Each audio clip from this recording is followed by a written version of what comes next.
बतावा तोला ए रानी मोर नैना ले आंसू बोहागे जानू रे।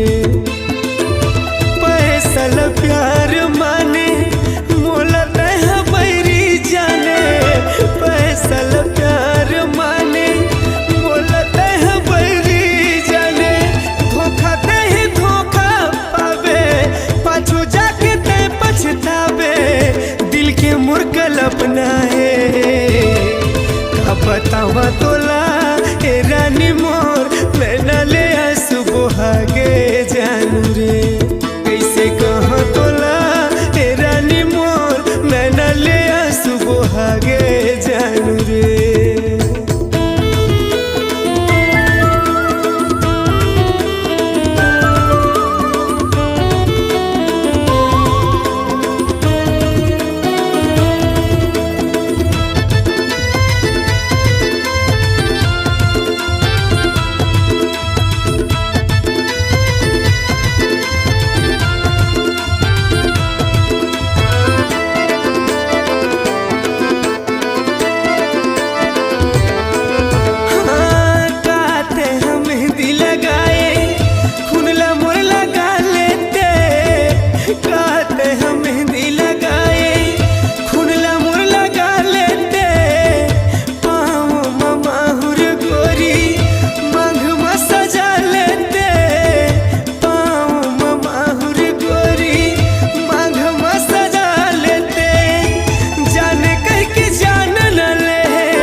बोहागे जानू रे।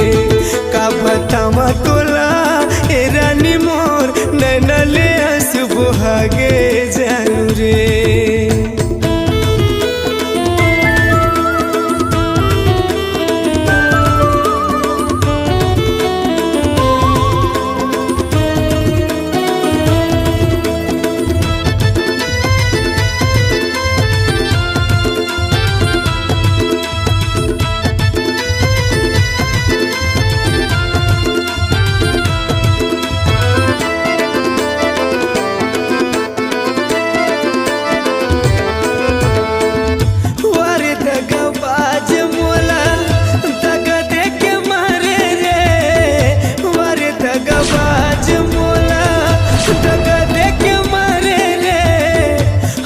खेलत मोर जिंदगी में आगे तय बारे रे, हंसत खेलत मोर जिंदगी में आगे तय बारे रे।